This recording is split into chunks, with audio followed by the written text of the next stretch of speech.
कौन से पुत्र और पुत्री की मृत्यु माता पिता से पहले हो जाती है? प्रिय श्रोताओं, ऐसी घटनाएं अक्सर हमें देखने को और सुनने को मिलती रहती है कि किसी पिता के सामने उसके जवान पुत्र की मृत्यु हो जाती है। किसी पुत्र ने माता पिता को इतना दुख दिया कि इतना दुख शायद कोई शत्रु भी नहीं दे सकता। आखिर ऐसा क्यों होता है? आइए जानते हैं इस कहानी के माध्यम से कि पिता से पहले पुत्र की मृत्यु क्यों हो जाती है। एक समय की बात है, हिमालय पर्वत के शिखर पर पक्षियों की एक विशाल सभा लगी हुई थी और उन पक्षियों में आपस में कुछ ज्ञान चर्चा चल रही थी। कुछ पक्षी प्रश्न करते थे और उनमें से जो ज्ञानी पक्षी थे वे उत्तर देते थे। ज्ञान चर्चा होते होते एक प्रश्न ऐसा खड़ा हो गया और वह प्रश्न यह था कि मृत्यु लोक में कुछ पुत्रों की मृत्यु माता पिता से पहले क्यों हो जाती है और कुछ पुत्र माता पिता को दारुण दुख क्यों देते हैं। ऐसा क्यों होता है जिस पिता के सामने उसके जवान पुत्र की मृत्यु हो जाए, उस पिता को कितना दुख होता होगा। होना ये चाहिए कि पहले पिता की मृत्यु हो और पुत्र ही पिता का दाह संस्कार करे, लेकिन कई बार कुछ अभागे पिता को अपने हाथों से अपने पुत्रों का अंतिम संस्कार करना पड़ता है। ऐसी स्थिति में एक पिता जीवित मृत्यु के समान कष्ट भोगता है। कई बार कुछ बेटे अपने माँ बाप के साथ शत्रु जैसा व्यवहार करते हैं, उन्हें मारते पीटते हैं, उनकी देखरेख नहीं करते, उन्हें तन्हा छोड़ देते हैं। प्रिय श्रोताओं, समस्त पक्षियों में यही चर्चा चल रही थी। किसी के समझ में नहीं आ रहा था आखिर ऐसा क्यों होता है। विषय बहुत ही महत्वपूर्ण था। तभी पक्षीराज गरुड़ का उस सभा में आगमन होता है। पक्षीराज गरुड़ एक बूढ़े गिद्ध का रूप धारण करके आते हैं और एक जगह पर बैठ जाते हैं। सभी पक्षियों ने खड़े होकर उनका अभिवादन किया। गरुड़ जी कहने लगे, हे पक्षियों, आखिर आपके बीच में किस बात पर चर्चा चल रही है? किस बात को लेकर आप इतनी उलझन में हैं? तब उनमें से एक पक्षी खड़े होकर कहता है, गिद्ध महाराज, हम यह जानना चाहते हैं कि हमारे बीच में आज का जो संवाद है वह यह है कि आखिर पिता से पहले पुत्र की मृत्यु क्यों हो जाती है। तो पक्षीराज गरुड़ कहने लगे कि हे पक्षियों, सनातन धर्म शास्त्रों के अनुसार आपका यह जन्म पिछले जन्म पर आधारित होता है और यह भी जरूरी नहीं है कि पूरा जीवन पिछले जन्म पर आधारित हो, लेकिन पिछले जन्म का अगर हमारा कुछ हिसाब किताब बाकी रह जाता है तो वह हमें इस जन्म में पूरा करना पड़ता है। प्रिय श्रोताओं, पहले हमें यह समझना होगा कि हमारा कर्म हमारी गति तय करता है, अर्थात आपके द्वारा किया गया कर्म ही आपके भविष्य को निर्धारित करता है। गरुड़ कहते हैं, पक्षियों, कर्म भविष्य को निर्धारित करता है और कर्म 4 प्रकार के होते हैं। नंबर 1 सचित कर्म, नंबर 2 प्रबंध कर्म, नंबर 3 आगामी कर्म, नंबर 4 वर्तमान कर्म। इन चारों कर्मों का अलग अलग फल होता है। इनमें से जो सचित कर्म होते हैं वह हमारे अगले जन्म में हमारे साथ रहते हैं और उन्हीं कर्मों का फल हमें कभी कभी दुख और सुख के रूप में भोगना पड़ता है। मृत्यु के बाद यह भौतिक शरीर तो नष्ट हो जाता है, लेकिन जो सूक्ष्म शरीर होता है वह जन्म जन्मांतर तक आत्मा के साथ जुड़ा रहता है और हमारे जो सगे संबंधी होते हैं वे किसी न किसी कारणवश हमारे साथ आते हैं, कभी किसी जन्म में, कभी किसी जन्म में। वे सब हमारे कर्मों का हिसाब चुकाने के लिए हमारे साथ आते हैं। बूढ़े गिद्ध की बात सुनकर समस्त पक्षी कहने लगे, हे पक्षीराज, आपकी यह बात हमारी समझ से परे है। थोड़ा और सरल भाषा में हमें समझाइए। तो पक्षीराज कहने लगे, हे पक्षियों, ध्यान से सुनियो। मैं तुम्हें एक अद्भुत और रहस्यमयी कथा सुनाता हूँ। इस कथा के माध्यम से आपको यह जवाब मिल जाएगा कि पुत्र की मृत्यु पिता से पहले क्यों हो जाती है। सभी पक्षी चुपचाप बैठ जाते हैं और पक्षीराज गरुड़ कथा सुनाना प्रारंभ करते हैं। गरुड़ कहने लगे, हे पक्षियों, एक गांव में एक किसान रहता था। उसके परिवार में उसकी पत्नी और एक लड़का था। कुछ सालों के बाद किसान की पत्नी की मृत्यु हो जाती है। जिस समय किसान की पत्नी की मृत्यु हुई थी, उस समय उसके लड़के की उम्र मात्र 10 वर्ष की थी। तब किसान ने अपनी दूसरी शादी कर ली। उसके बाद किसान की दूसरी पत्नी से भी एक पुत्र पैदा होता है। संयोगवश किसान की दूसरी पत्नी की भी मृत्यु हो जाती है। तब किसान अपने दोनों बेटों के साथ अकेला रह जाता है। कुछ समय बाद किसान का जो बेटा था, जो पहले वाली पत्नी से पैदा हुआ था, जब वह विवाह के योग्य हो जाता है, तो किसान ने बड़ी धूमधाम से अपने बड़े बेटे का विवाह कर दिया।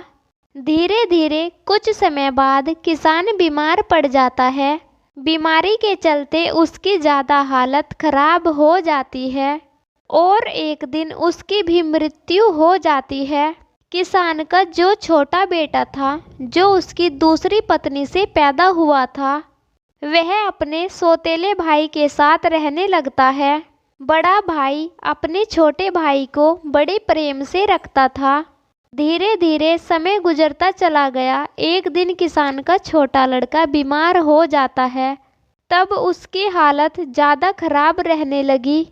बड़े भाई ने कुछ आसपास के वैद्य से उसका इलाज करवाया, परंतु उसे कोई राहत नहीं मिली। बूढ़ा गिद्ध आगे कहता है, पक्षियों, ध्यान से सुनना, बड़ी ही अद्भुत कहानी है कि किन कर्मों से पिता से पहले पुत्र की मृत्यु हो जाती है। जब बड़े भाई ने अपने छोटे भाई का कई वैद्य हकीम से उपचार कराया, परंतु उसकी हालत में कोई सुधार नहीं हुआ। छोटे भाई की दिन प्रतिदिन तबीयत बिगड़ती जा रही थी। काफ़ी धन भी छोटे भाई के इलाज में खर्च हो चुका था। इलाज कराते कराते बड़ा भाई अब थक चुका था। एक दिन बड़े भाई ने अपनी पत्नी से सलाह की, यदि मेरा छोटा भाई, जो सौतेली माँ से उत्पन्न है, अगर यह मर जाए तो हमें इसके इलाज के लिए पैसा खर्च करना नहीं पड़ेगा और जायदाद में भी आधा हिस्सा हमें देना नहीं पड़ेगा। इसके हिस्से की सारी ज़मीन जायदाद हमारी हो जाएगी। अपने छोटे भाई की जान से प्यारी बड़े भाई को धन दौलत लगी। पति का सुझाव उसकी पत्नी को भी बहुत अच्छा लगा। तब उसकी पत्नी कहती है, अजी, इसे हम ऐसे मार भी तो नहीं सकते। यदि हमने इसे ऐसे मार दिया तो लोग समझेंगे हमने इसे लालच में मार दिया। क्यों ना हम यह काम किसी वैद्य से करवाएं। आप जाओ, किसी वैद्य को लालच देकर उससे कहो कि इसे दवाई के बदले जहर देकर मार दे। इससे किसी को पता भी नहीं चलेगा और कोई रिश्तेदार हम पर शक भी नहीं करेगा। सब लोग कहेंगे कि यह बीमार था, इसलिए बीमारी से मृत्यु हो गई। बड़े भाई ने पत्नी की बात मान ली और मन में विचार करने लगा, यदि किसी से बात की जाए तो हमारा काम बन जाएगा। फिर क्या था, बड़े भाई ने ऐसा ही किया। उसे एक कोई निकट का घनिष्ठ वैद्य मिल गया। वह वैद्य पैसे का बड़ा लालची था। जब बड़े भाई ने उस वैद्य से बात की कि मुझे अपने छोटे भाई को जहर देकर मरवाना है, वैद्य जी पहले तो हिचकिचाए, लेकिन जब किसान के बड़े बेटे ने वैद्य को 10,000 मुद्राओं का लालच दिया तो वैद्य जी यह काम करने के लिए तैयार हो जाता है। उसका छोटा भाई बीमार तो रहता ही था। वैद्य उसका उपचार करने के बहाने से उसे देखने के लिए आता है और उसका इलाज करने के बहाने उसे जहर देकर चला जाता है। जहर के प्रभाव से किसान के छोटे बेटे की तत्काल मृत्यु हो जाती है। अपने छोटे भाई की मृत्यु पर दोनों पति पत्नी बड़ी खुशी मनाते हैं। सोचने लगे अब तो रास्ते का कांटा निकल गया, इसके हिस्से की सारी जमीन जायदाद पर अब तो हमारा अधिकार हो गया। वे दोनों बहुत प्रसन्न होते हैं। और याद रखना श्रोताओं, जो खुशी दूसरों के दुख की बुनियाद पर होती है, जो धन दूसरों की हिंसा करके कमाया जाता है, वह धन आपको कभी भी सुख नहीं दे सकता। और जो लोग दूसरों को दुख देकर सुख पाने की कामना करते हैं, उनके यहाँ एक दिन महाभयानक दुख आता है। बूढ़ा गिद्ध कहता है, हे पक्षियों, इस प्रकार बड़े भाई ने छोटे भाई को मार डाला और उसकी सारी धन संपत्ति पर अपना अधिकार जमा लिया। किसी रिश्तेदार को भी इस बात का संदेह नहीं हुआ।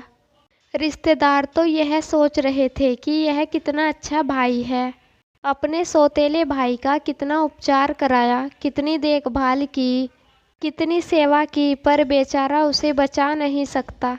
क्या करता, रोग ही ऐसा था। बेचारे की मृत्यु हो गई। दुनिया वालों को क्या पता था कि वह मरा नहीं, मारा गया है। बड़ा भाई पूरे विधि विधान से उसका अंतिम संस्कार भी कर देता है। धीरे धीरे समय निकलता चला गया। फिर बूढ़ा गिद्ध कहता है, हे पक्षियों, कुछ महीने बाद उस किसान के बड़े लड़के की पत्नी को एक लड़का पैदा हुआ। बेटे की खुशी में दोनों पति पत्नी बहुत खुश होते हैं। बड़ी धूमधाम से उस लड़के का जन्मदिन मनाया जाता है। पूरे नगर में मिठाइयाँ बांटी जाती है और बड़े ही लाड़ प्यार से अपने पुत्र का पालन पोषण करने लग जाता है। कुछ वर्षों में वह लड़का जवान हो जाता है। उन्होंने अपने लड़के की एक सुंदर सी कन्या देखकर शादी कर दी। बड़ी धूमधाम से किसान के बड़े बेटे ने अपने बेटे का विवाह किया। बेटे की शादी में खूब धन खर्च किया। बेटे की बहू जब घर आ जाती है तो वह लड़का कुछ दिनों के बाद अचानक से बीमार रहने लग जाता है। माँ बाप ने उसके इलाज के लिए बहुत से वैद्य को बुलाया, बड़े बड़े डॉक्टरों को बुलाया और उसका इलाज कराते रहे। जिसने जितना पैसा मांगा उसको उतना पैसा दिया ताकि उसका लड़का ठीक हो जाए। अपने लड़के के इलाज में अपनी आधी संपत्ति तक बेच डाली, लड़का बीमारी से ठीक हो जाए। परंतु कहते हैं, जिस पर जिसका जितना कर्जा है वो तो अवश्य चुकाना पड़ता है, चाहे कोई कैसे भी चुकाए। उस लड़के की दिन प्रतिदिन तबीयत खराब होती चली जा रही थी। लड़का बीमारी के कारण मरने की कगार पर आ गया। शरीर बहुत ज़्यादा कमज़ोर हो गया। मात्र अस्थिपंज शेष रह गई थी। लड़के को चारपाई पर लेटा रखा था और उसका पिता अपने कुछ रिश्तेदारों के साथ, अपनी पत्नी के साथ, अपने पुत्र की दयनीय हालत देखकर दुखी होकर उसकी तरफ देख रहा था। अपने रिश्तेदारों से कह रहा था कि यह क्या हुआ, मेरा इकलौता पुत्र है, भगवान ने मुझे किस बात की सज़ा दी है। देखिए श्रोताओं, उसी समय वह लड़का बोल उठा। लड़के ने अपने पिता से बोला कि भाई, अपना हिसाब साफ हो गया है, अब बस कफन और लकड़ी का हिसाब बाकी है, उसकी तैयारी कर लो। यह सुनकर पिता ने सोचा कि लगता है लड़के का दिमाग ठीक से काम नहीं कर रहा है। देखो ना, मैं इसका बाप हूँ और यह मुझे भाई कहकर बुला रहा है। तब लड़का कहता है, नहीं भाई, आप मेरे पिता इस जन्म में हो, मैं तुम्हारा पिछले जन्म का भाई हूँ।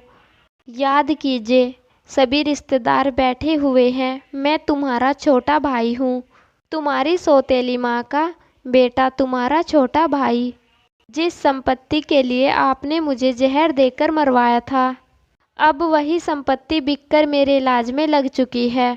आपके ऊपर मेरा जो धन था वह धीरे धीरे मैं अपने इलाज में लगवा चुका हूँ। यह सुनते ही उसका पिता एकदम से फूट फूट कर रोने लगता है और कहता है कि हाय, मेरे तो कुल का नाश हो गया। मैंने यह क्या किया? जो किया वो मेरे आगे आ गया। पर भाई, मुझे यह बता दो, मैंने जो किया था वह तो मुझे देखने को मिल गया। पर एक बात मेरी समझ में नहीं आती है, इस तेरी पत्नी का क्या दोष है जो बेचारी ब्याह कर तेरे साथ आई? यह तो निर्दोष है।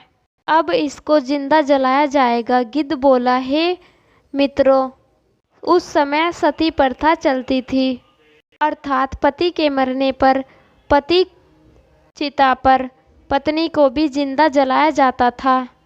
तब वो लड़का कहने लगा, भाई आप मेरी बात ध्यान से सुनो। सभी बैठे हुए रिश्तेदार और तुम सब मेरी बात ध्यान से सुनो। तुमने वैद्य को मेरे इलाज के लिए बुलाया था। उस वैद्य को तुमने कुछ पैसों का लालच दिया था और उस वैद्य ने मुझे जहर दे दिया था। जो दुष्ट पैसों के कारण किसी को मारता है तो उसको भी उसका फल भोगना पड़ता है। गिद्ध बोला, पक्षियों, वह लड़का कह रहा था कि जिस वैद्य ने मुझे जहर खिलाया था, तुम्हें उसके बारे में क्या पता? तब उसके पिता ने कहा, बेटा मुझे पता है। तुम्हारी मौत के 3 दिन बाद वो वैद्य भी मर गया था।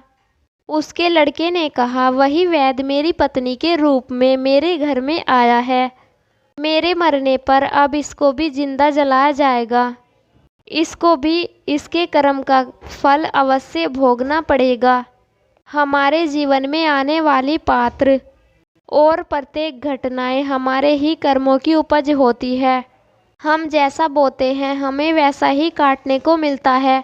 आज नहीं कल हमें हमारे कर्म का फल अवश्य मिलता है। जीवन के हर कठिन प्रश्न का जीवन से ही हल मिलता है। जितना गहरा कुआं होगा उतना ही मीठा जल मिलता है। बूढ़ा गिद्ध बोला, हे पक्षियों, ऐसा कहकर वह किसान का लड़का मृत्यु को प्राप्त हो गया। उस किसान का कोई दूसरा पुत्र नहीं था। उसकी सारी संपत्ति का नाश हो गया। उसकी मृत्यु के बाद जो उसकी पत्नी थी उसको भी उसके साथ जिंदा जलाया गया। उस वैद्य को भी उसके कर्म का फल मिल जाता है। जिसने लालचवश उस किसान पुत्र को जहर दिया था वह वैद्य मरकर उसकी पत्नी बना। उसे भी मृत्यु के महाभयंकर कष्ट से होकर गुजरना पड़ा। इधर गिद्ध उन पक्षियों से कहता है, इस दुनिया में 4 प्रकार के पुत्र होते हैं और जो जो काम उसने किए उन कर्मों का भुगतान भी किया जाता है। यह बात सुनकर के पक्षी कहने लगे कि 4 प्रकार के पुत्र कौन से होते हैं? तब पक्षी राज गरुड़ कहते हैं, हे पक्षियों, शास्त्रों में 4 प्रकार के पुत्र बताए गए हैं। पहला पुत्र होता है ऋणानुबंध, दूसरा पुत्र होता है शत्रु पुत्र, तीसरा पुत्र होता है उदासीन पुत्र, चौथा पुत्र होता है सेवक पुत्र। ध्यान रखिए, पहले जो 2 पुत्र हैं, ऋणानुबंध पुत्र और शत्रु पुत्र, ये दोनों ही आपके कर्मों के अनुसार आपके घर में जन्म लेते हैं तो इनकी मृत्यु पिता से पहले हो जाती है। अगर किसी पुत्र की मृत्यु पिता से पहले हो जाए तो समझ लेना कि वो ऋणानुबंध पुत्र और शत्रु पुत्र पैदा हुआ। मान्यताओं के अनुसार यदि आपने अपने पूर्व जन्म में किसी को किसी भी प्रकार का दारुण दुख पहुंचाया है और वह व्यक्ति आपसे किसी भी तरह का बदला लेना चाहता है, लेकिन वो किसी कारणवश बदला नहीं ले पाया क्योंकि वह कमज़ोर था और वह इसी तरह तड़प तड़प कर मर जाता है, तो निश्चय मानिए वह व्यक्ति इस जन्म में आपका पुत्र बनकर लौटेगा और फिर वह अपना बदला पूरा ज़रूर करेगा और आपको अपने ही पुत्र की मृत्यु देखनी पड़ेगी। जरा सोचिए, किसी के पुत्र की मृत्यु पिता के सामने हो जाए तो उस पिता को असहनीय दुख होता है। इसका मतलब यह होता है कि यदि आपका पुत्र आपको मृत्यु तुल्य कष्ट दे रहा है तो समझ लेना कि वह पिछले जन्म का आपका कोई शत्रु हो सकता है, या वह व्यक्ति हो सकता है जिसको आपने कभी मृत्यु तुल्य कष्ट दिया होगा। ऐसी संतान आपके जीवन को हर तरह से कष्टों से भर देती है। ऐसी संतान आपको मारती है, सताती है, आपकी धन संपत्ति को कुकर्म के माध्यम से नष्ट कर देती है और एक दिन आपको भीख मांगने पर मजबूर कर देती है। तो गरुड़ कहते हैं, पक्षियों, इस तरह से पिता से पहले वही पुत्र मरते हैं जो ऋणानुबंध होते हैं, और जो पुत्र शत्रु होते हैं अपने कर्मों का लेखा जोखा पूरा करने के लिए किसी के यहाँ आकर के जन्म लेते हैं। भगवान श्री कृष्ण ने अर्जुन से गीता में स्पष्ट कहा है कि हे अर्जुन, इस संसार में जितने रिश्ते नाते हैं वे सब पिछले जन्म के कर्मों के हिसाब से होते हैं। इस महाभारत में जितने भी तुम्हें तुम्हारे सगे संबंधी दिखाई दे रहे हैं, ये सभी तुम्हारे और इनके पिता का लेखा जोखा है। हे अर्जुन, तुम पूर्व जन्म में जब धर्म के पुत्र थे और मैं तुम्हारा बड़ा भाई था नारायण, तुम मेरे छोटे अर्जुन थे। उस समय तुमने इस दुर्योधन को पराजित किया था। उस समय दुर्योधन ने हार का बदला लेने के लिए यह प्रतिज्ञा कर ली थी कि हे अर्जुन, जब भी तू मेरे सामने आएगा तब मैं तुमसे बदला लूँगा। हे अर्जुन, प्राणी को अपने कर्म का फल भोगना पड़ता है। जिसका जिस पर कर्जा होता है वह उसको 100 जन्मों के बाद भी चुकाता है। और यही बात भगवान श्री कृष्ण ने पितामह भीष्म से कही। यह बात महाभारत काल की है। महाभारत का विभीषण युद्ध समाप्त हो चुका था। विजेता पांडव सहित श्री कृष्ण सरसैया पर पड़े पितामह भीष्म का आशीर्वाद लेकर लौटने लगे तो पितामह ने श्री कृष्ण को अपने पास बुलाया। श्री कृष्ण पास आए तो पितामह भीष्म से उसने पूछा, हे मधुसूदन, मैं अपने किस कर्म की वजह से नुकीले तीरों से बनी इस सैया पर असहाय कष्ट भुगत रहा हूँ। श्री कृष्ण ने मुस्कुराते हुए कहा, क्या आपको अपने पिछले जन्म के कर्मों के कर्म याद है? पितामह बोले, पिछले 100 जन्म मुझे याद है और इनमें मैंने कभी किसी का बुरा नहीं किया। श्री कृष्ण ने उनसे सहमति जताते हुए कहा, यह सही है कि आपने 100 जन्मों में ऐसा कुछ नहीं किया। यह 101वें जन्म की बात है। उस जन्म में भी आप एक युवराज थे। एक बार जंगल से गुजर रहे थे। एक पेड़ के नीचे आप आराम करने के बाद चलने लगे तो ऊपर से एक करकेटा अर्थात कई पैरों वाला एक कीड़ा आपके घोड़े की गर्दन पर गिरा। आपने अपने तीर से उसे उठाकर पीछे की ओर फेंक दिया। वह करकेटा बेर की कटीली टहनी पर पीठ के बल गिरा। बेर के कांटे उसकी पीठ में धंस गए। बेचारा करकेटा जितनी भी बेर के कांटों से निकलने की कोशिश करता, कांटे उसे उतना ही कष्ट देते। करकेटा उसी अवस्था में कई दिन जीवित रहा। उसकी तकलीफ आपके नाम दर्ज हो चुकी थी, लेकिन आपके पुण्य कर्म इतने थे कि वह पाप फलित नहीं हो पा रहा था। इस बात को भगवान श्री कृष्ण से सुनकर पितामह बोले, आज क्यों? पितामह के इस सवाल पर भगवान श्री कृष्ण ने उन्हें बताया, दुर्योधन की सभा में जब द्रौपदी का चीरहरण हो रहा था तब आप उसे बचाने में समर्थ थे। इसके बावजूद भी आपने दुर्योधन को रोकने की कोई कोशिश नहीं की। इससे आपका सारा पुण्य नष्ट हो गया और 101वें जन्म पहले के इस पाप को फलित होने का मौका मिल गया। जब हम जन्म लेते हैं या फिर जब हम गर्भ से रहते हैं तब हम उसी ईश्वर से यही प्रार्थना करते हैं कि इस पूर्व जन्म के बंधन से इस बार हमें मुक्त करे। इस बार जन्म लेने के उपरांत हम अच्छे कर्म करेंगे, लेकिन जन्म लेने के उपरांत हम उन बातों को भूल जाते हैं मोह माया के वश में हो जाते हैं। कर्म के फल कभी ना कभी मिलते ही है। इसलिए पृथ्वी पर निवास करने वाले प्रत्येक जीव जंतु को, प्राणी को कर्म का फल भोगना ही पड़ता है और कर्मों के अनुसार ही जन्म होता है। कभी किसी प्राणी को नहीं सताना चाहिए, भले ही वह छोटा सा कीड़ा ही क्यों ना हो। इस संसार में 4 तरीके के पुत्र बताए जाते हैं। जो 2 तरह के पुत्र होते हैं, ऋणानु बंधपुत्र और शत्रुपुत्र। जिसके हम कर्जदार हैं, किसी का कर्जा हमने खाया है या किसी के पैसे लिए हैं और वो पैसे वापस नहीं दिए, तो वह पैसे हमें चुकाने पड़ेंगे। यदि इसी जन्म में चुका दिए तो बहुत अच्छा है, और यदि वह दूसरे जन्म में चले गए तो आपको यही दारुण दुख झेलने को मिलेगा।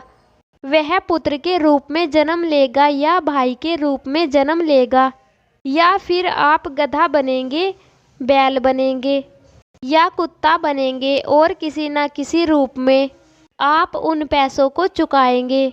आपको कर्जा तो चुकाना पड़ेगा, यही शाश्वत विधान है, यही प्रकृति का नियम है। हर क्रिया की प्रतिक्रिया जरूर होती है। और जो दूसरे तरीके के पुत्र होते हैं, शत्रुपुत्र, वह भी आपसे बदला नहीं छोड़ेगा। आपके पास कोई गरीब रहता है, कोई कमजोर रहता है और आप ताकतवर है, उस पर अपना बल प्रयोग कर रहे हैं, उसे मृत्यु के समान यातनाएं दे रहे हैं, तो यह यातना उसकी आत्मा सहेगी। वो भी मौका मिलने पर आपको उतनी ही भयंकर यातनाएं देगा और आप उन यातनाओं से असहाय हो जाओगे। चाहे वो पुत्र के रूप में दे, पिता के रूप में दे या फिर पत्नी के रूप में दे। इस प्रकार से पहले वाले पुत्रों की मृत्यु पिता के सामने हो जाती है और बाकी के जो 2 पुत्र होते हैं उनकी मृत्यु, उदासीन और सेवक, उनकी मृत्यु पिता के बाद में होती है। यह वह पुत्र होते हैं जो आपकी बहुत सेवा करते हैं, क्योंकि आपने पिछले जन्म में अच्छे कर्म किए थे। यानी कि पिता पुत्र की मृत्यु नहीं देखता। तो हमें हमेशा ध्यान रखना चाहिए कि किसी का उधार या उपकार हम ना ले, अगर ले तो फिर उसका वापस दे। दूसरी बात कि किसी को इतना परेशान भी नहीं करना चाहिए कि वह हमसे कमज़ोर है और हम उसको मृत्यु के समान यातनाएं दे रहे हैं, तो वो भी मौका मिलते ही आपसे अपना हिसाब किताब चुकाने ज़रूर आएगा। अब तो आप समझ ही गए होंगे कि कौन से पुत्रों की मृत्यु पिता से पहले हो जाती है और कौन से पुत्र माँ बाप को कष्ट देने के लिए आते हैं। भक्तगणों, सीधी सी बात है, अगर हम किसी के साथ उपकार करते हैं, मुसीबत में किसी की मदद करते हैं, गरीबी लाचारी में किसी की धन से मदद करते हैं या सहायता करते हैं, तो समझो आप अपने पूर्व जन्म की पुण्य कर्म की संख्या बढ़ा रहे हैं और वह मित्र मुश्किल वक्त में आपके साथ जरूर खड़े होंगे।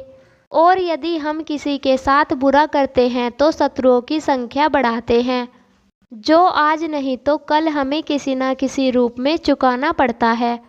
तो श्रोतागणों, आपको कहानी कैसी लगी कमेंट बॉक्स में अवश्य बताइएगा और हमारी कहानी को लाइक करिएगा, चैनल को सब्सक्राइब करिएगा। फिर मिलते हैं ऐसी ही एक और कहानी के साथ। धन्यवाद।